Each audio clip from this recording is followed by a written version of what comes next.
Let us discuss an example of applying the AdaBoost algorithm on a set of samples with a very easy binary classification problem. As easy as the example problem is, it cannot be assessed by linear models. So the problem is like that. We have a very simple attribute of x that takes just one raw number, and the x sample we have even distributed from 0.1 to 1.0. But the classification, this is a binary classification problem. The classification problem is nonlinear.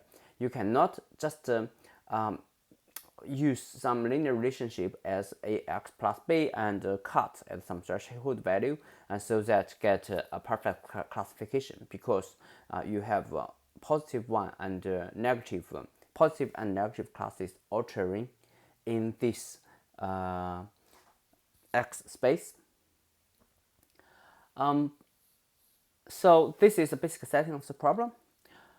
As we have discussed in the boosting algorithm, we will assemble a set of weak classifiers, simple classifiers, which ultimately gives us a satisfactory classifier data model.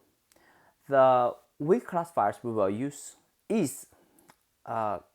resembles a linear classification, and on the other hand, we can also call that simple decision trees. They are the same, because we are using one question decision tree, and this question is to ask whether the x value is greater or less than a threshold value. If it is greater than a threshold value, we will assign some positive or negative classification to that all the values that is on one side of the threshold, and another class for the value on the other side of the threshold. So that kind of classifiers is called a decision stamp, and on this one-dimensional space, you can also consider that as a linear classifier as well. So let us build our AdaBoost ensemble based on this basic setting. So we start from the samples. Here are two examples of possible classifiers of this kind. By no means I mean they are appropriate classifiers. I just mean they are possible classifiers. So for this one, the threshold is 0.25, and the left hand side of the threshold are classified as negative class, and on the other hand, it's classified as positive class. And here is another example of the classifier. So, and here is a small question for you to consider: what is the greatest accuracy for this kind of weak classifier? Not very much. We can see the best we can do is cut somewhere here, and we sacrifice all the classification accuracy on one side of the X space. So in the next, let us see how we assemble the ensemble classifiers using these weak classifiers. We will look at just for the first two steps, and for the rest, we will show them in a coding example. But I hope the first two steps will show the essence of the algorithm. We first resample over training samples using equal weights. So this step of resampling is actually not that necessary, but to keep things general as possible, we will employ resampling from the first round. So we have used the equal weights of the resampling, as we seen. Although we have used equal weights, there is no guarantee that some sample appear with all the sample appear with all the equal frequency, because this is a stochastic process.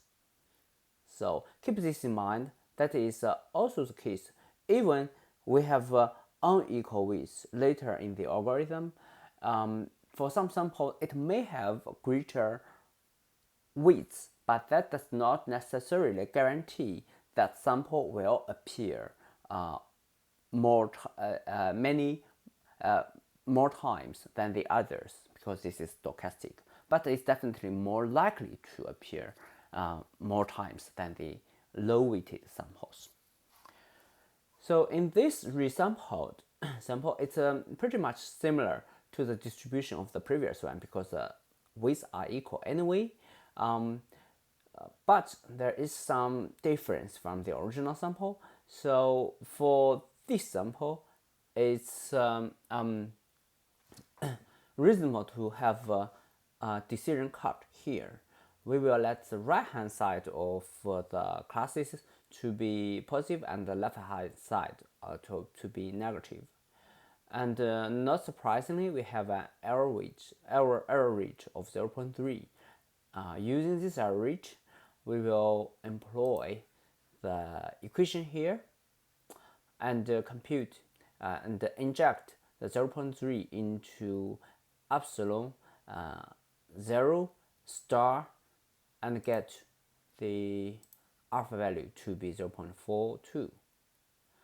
And then we examine the performance of the classifier we just get on the original dataset. This dataset is the original X, not the X resampled. So the original dataset, on the original dataset, the classifier has been tracked on those symbols and run on those symbols. And correspondingly, we employ the weight resampling equation here and inject the alpha 0 we have just calculated to be 0.42 into this equation, and determine this plus or this positive or negative symbol here according to whether the classifier has made mistakes or being correct on individual samples. If it is correct, we will use a negative sample because we want to decrease the weight of the corresponding sample in the next round of training. And if it makes errors at a sample, we will increase the corresponding weights in the next round. So that is the weights we have used. We have arrived here. And by this reweighting, we enter the next round of training the next individual weight classifiers. So therefore, to put things together, we want to have an overlook of the classifier. In the ensemble, we have this set of parameters.